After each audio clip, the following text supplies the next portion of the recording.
Hi everyone, welcome to study spring. और आज हम लोग एनसीईआरटी ब्रिज में आज क्लास 6 टू 12 के एनसीईआरटी के जो क्वेश्चंस होते हैं उसको डिस्कस करेंगे। और आज ये सेशन अपना दूसरा सेशन होगा और ये क्लासेस आपको 7 बजे देखने को मिल जाएगी संडे को छोड़ करके।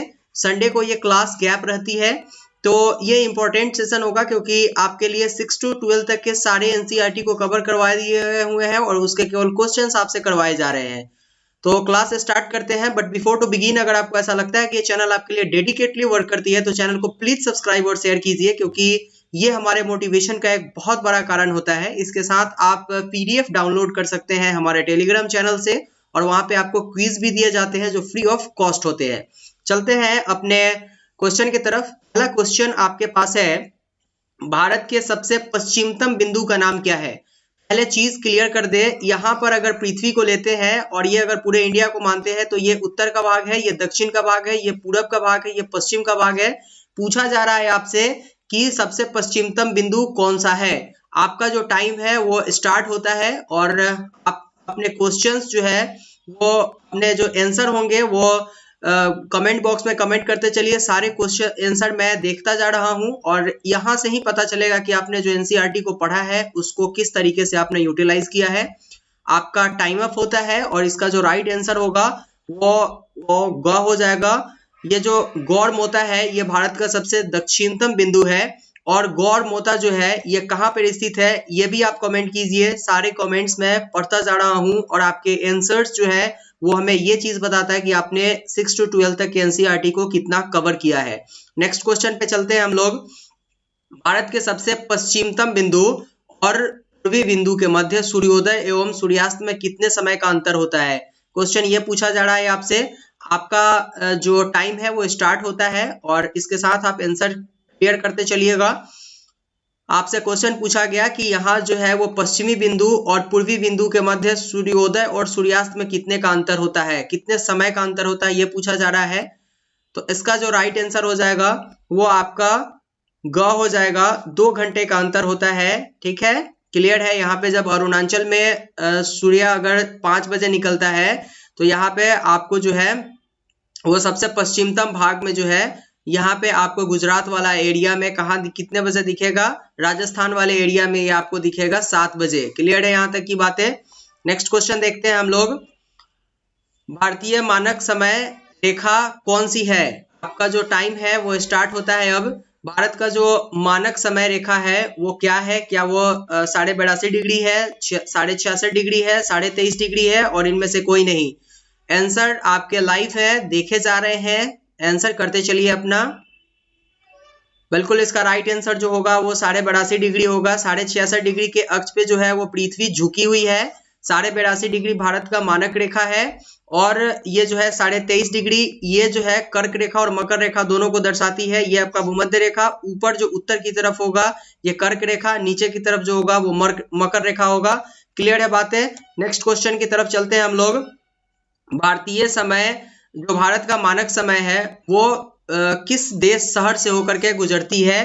क्लियर है। इसमें बहुत चीजें आपको डिस्कस नहीं करनी है, केवल ऑप्शंस आपको जो है वो करते चलना है। टाइम स्टार्ट है आपका। बिल्कुल इसमें जो लोग नैनीताल आंसर दे रहे हैं वो जरा सोच समझ के आंसर देंगे, क्योंकि और भी आपके पास ऑप्शंस पड़े हुए हैं। उत्तर प्रदेश धूमताल वगैरह है, आप देते चलिए। बिल्कुल टाइम अप हो चुका है। इसका राइट आंसर जो है वो ख हो जाएगा। इलाहाबाद के मिर्जापुर से भारत का मानक समय रेखा गुजरता है।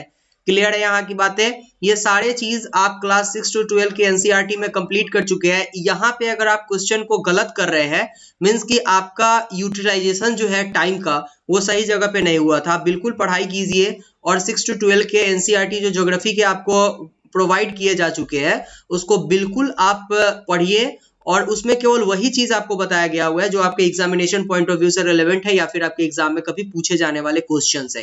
नेक्स्ट क्वेश्चन देखते हैं हम लोग।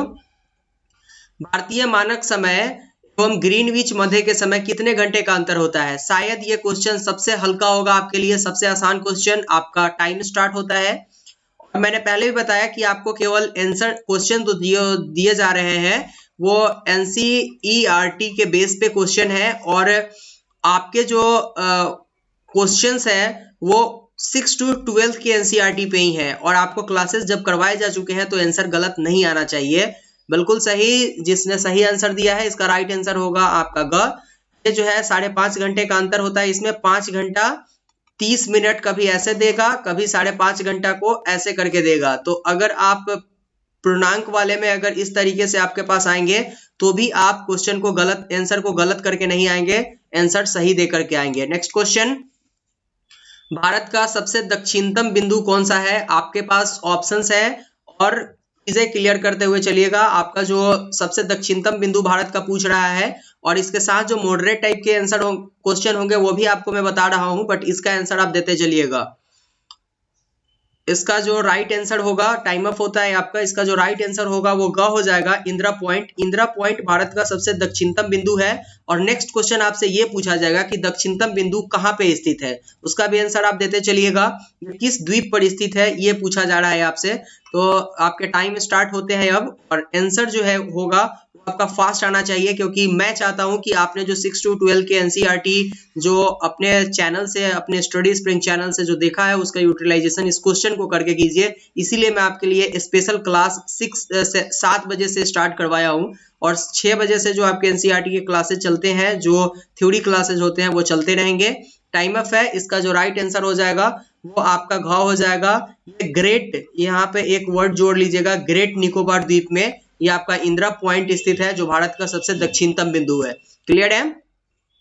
इसके बाद नेक्स्ट क्वेश्चन आपके पास आता है, भारत का एकमात्र जिला कौन सा है जिसकी सीमा 4 राज्यों को स्पर्श करती है? अब अगर सपोज दैट एक जिला है और इसका जो सीमा है ये 4 राज्यों को अगर स्पर्श करती है तो इसका नाम क्या है? ये क्वेश्चन आपसे पूछा जा रहा है। आपके टाइम स्टार्ट करते हैं हम अब, और आंसर देते चलिएगा आप लोग फटाफट। ये सारे क्वेश्चन करवाए जा चुके हैं तो इसके आंसर में हमें नहीं लगता है आपको बहुत सारी प्रॉब्लम होने वाली है। आंसर करते चलिएगा फटाफट, सारे का आंसर लाइव होता है।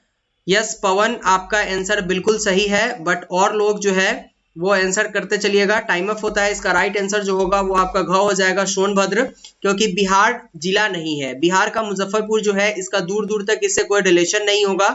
ले मैदान जो है ये भी नहीं आता है। सोनभद्र एकमात्र ऐसा जिला है जिसकी सीमा 4 राज्यों को स्पर्श करती है। नेक्स्ट क्वेश्चन, भारत का उत्तरतम बिंदु कौन सा है? आपके जो है वो टाइम स्टार्ट होते हैं अब, और आंसर करते हुए चलिएगा। इसमें जो लोग डिफेंस वाले हैं वो लोगों का आंसर बिल्कुल जो है वो सही आना चाहिए, क्योंकि डिफेंस वाले लोग से भारत के टोपोग्राफी से जिस तरीके से क्वेश्चन अभी पूछे जा रहे हैं, अगर आपने कंप्लीट नहीं करना है तो फिर आपके मार्क्स ज्यादा नहीं आएंगे। टाइम अप हो चुका है। इसका जो राइट आंसर होगा वो आपका ख हो जाएगा, इंदिरा कॉल, और ये लद्दाख में है, और ये लद्दाख में है। चीजें क्लियर करते हुए चलिएगा, ये आपने पढ़ा था। नेक्स्ट क्वेश्चन देखते हैं हम लोग, भारत के मुख्य भूमि का दक्षिणतम बिंदु कौन है? मैंने पहले ही बताया था कि मॉडरेट टाइप का क्वेश्चन है ये। आंसर देते चलिएगा, और इसका आंसर आपके लिए थोड़ा सा जो है वो मजेदार होगा, क्योंकि ये चीजें आपने क्लास 11th में पढ़ा है, क्लास 11th के एनसीईआरटी में पढ़ा है, जो क्लासेस आपके रेगुलर हो चुके थे पार्ट 1 और पार्ट 2 दोनों में। टाइम अप होता है आपका अब, और इसका जो राइट आंसर हो जाएगा वो आपका क हो जाएगा, कन्याकुमारी, क्योंकि यहाँ पे आपसे मुख्य भूमि का बात पूछा जा रहा है, सबसे दक्षिणतम का बात नहीं पूछा गया है। सबसे दक्षिणतम अगर होगा तो ये चीज आ जाएगा इंदिरा कॉल आपका, सॉरी इंदिरा पॉइंट। और अगर मुख्य स्थल पे पूछा जाएगा तो यहाँ पे आपको कन्याकुमारी देखने को मिल जाएगा। तो ये आपका सबसे दक्षिणतम बिंदु है मुख्य स्थल से अगर पूछेगा तो। अदरवाइज अगर सबसे दक्षिणतम बिंदु पूछेगा तो आप इसका आंसर दीजिएगा इंदिरा पॉइंट। नेक्स्ट क्वेश्चन देखते हैं हम लोग, हमारी आकाशगंगा के केंद्र को जो है परिक्रमा करने में सूर्य को कितना समय लगता है? क्वेश्चन ये पूछा गया कि सूर्य की परिक्रमा, आकाशगंगा की परिक्रमा करने में सूर्य को कितना समय लगता है? टाइम स्टार्ट हो चुके हैं आपके, आंसर देते हुए चलिएगा। बहुत आसान है, सारे चीजें क्लियर वे में आपको समझाए गए हुए थे 6 वाले एनसीईआरटी में, 7th वाले एनसीईआरटी में, 8th 9th 10th ऐसे करके बहुत क्लासेस आपको दिए गए हैं। आप उसको देखिए, प्लेलिस्ट सारे के अवेलेबल है, उसको यूटिलाइज कीजिए सही जगह पे, क्योंकि यहीं से आपके क्वेश्चंस बन के आएंगे। उसका राइट आंसर आपका ख हो जाएगा। 25 करोड़ वर्ष लगते हैं हमारे आकाशगंगा का परिक्रमा करने में सूर्य को। नेक्स्ट क्वेश्चन, तारे का रंग किस चीज का सूचक है? तारे जो है वो अगर चमकता है तो ये किस चीज को इंडिकेट करता है? क्या वो सूर्य से दूरी को इंडिकेट करता है, उसकी ज्योति को इंडिकेट करता है, उसके पृथ्वी से दूरी को इंडिकेट करता है, या उसके ताप को इंडिकेट करता है? आप आंसर करते चलिए, लाइव है आपके आंसर्स। बिल्कुल, इसका जो राइट आंसर हो जाएगा वो ऑप्शन नंबर घ हो जाएगा। इसका जो ताप है वो सूर्य के तारों के रंग को इंडिकेट करता है कि तारों का रंग किस तरीके का है और इसमें ये रंग है वो किस कारण से आ रहा है। नेक्स्ट क्वेश्चन देखते हैं हम लोग। वह सीमा जिसके बाहर जो है वो तारे आंतरिक मृत्यु से ग्रसित हो जाती है क्या कहलाती है। बहुत इंपॉर्टेंट क्वेश्चन है और बार बार एग्जाम में पूछे जाने वाले क्वेश्चन है, इसको क्लियर कर लीजिएगा। एक सीमा अगर बनता है और यहाँ से अगर नीचे की तरफ आता है तो तारे टूट जाते हैं या फिर उसकी मृत्यु हो जाती है, वो कौन सा सीमा होता है, क्वेश्चन ये पूछा जा रहा है आपसे। टाइम ऑफ होता है। इसका जो राइट आंसर हो जाएगा वो क्या हो जाएगा, चंद्रशेखर सीमा उसको बोला जाता है, जिसके बाहर जो है, इस सीमा के बाहर जैसे ही तारे आते हैं वो मृत्यु ग्रसित हो जाते हैं। नेक्स्ट क्वेश्चन, कृष्ण छिद्र सिद्धांत के प्रतिपादक कौन थे। कृष्ण छिद्र का जो सिद्धांत था इसके प्रतिपादक कौन थे, ये क्वेश्चन पूछा जा रहा है आपसे। आपके जो आंसर क्वेश्चंस होते हैं, जो आंसर्स आ रहे होते हैं ऑप्शंस, वो लाइव होते हैं और सारे लोगों के लिए इंपॉर्टेंट होते हैं, इसलिए और लोगों का ऑप्शन भी आप पढ़े कि किस तरीके से लोग अपना आंसर देते हैं। उसका राइट आंसर आपका ग हो जाएगा। इस चंद्रशेखर जो थे उन्होंने कृष्ण छिद्र सिद्धांत का प्रतिपादन किया था। नेक्स्ट क्वेश्चन देखते हैं हम लोग। तारों के कारण घटित आकाशीय परिघटना क्या कहलाती है। आपके जो तारे हैं वो इसके लिए डायरेक्टली जो है वो रिस्पॉन्सिबल होते हैं। क्या वो ओजोन छिद्र होता है, कृष्ण विवर होता है, इंद्रधनुष होता है या धूमकेतु होता है, जिसका जो है वो प्रेजेंटेशन तारों के कारण होता है, जो एग्जिस्ट करता है तारों के कारण। ये क्वेश्चन पूछा गया। टाइम अप है आपका। इसका राइट आंसर आपका ख हो जाएगा। कृष्ण विवर इसको बोला जाता है।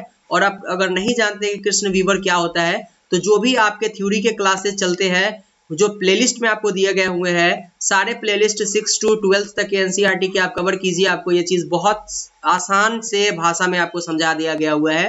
तो ये था आज के वीडियोस के लिए। और आज हम लोगों ने पार्ट 2 देखा है इसका। एनसीईआरटी ब्रेज में 6 to 12 तक के एनसीईआरटी के क्वेश्चन को कवर कर रहे हैं ज्योग्राफी के। बट अगर आपको ऐसा लगता है कि चैनल आपके लिए डेडिकेटली वर्क करती है तो प्लीज चैनल को सब्सक्राइब और शेयर कीजिए, क्योंकि ये हमारे मोटिवेशन का कारण होता है। तो आज के वीडियो के लिए मिलते हैं फिर से हम लोग नेक्स्ट वीडियो में अपने तीसरे सेशन के साथ। तब तक के लिए थैंक यू एंड गुड।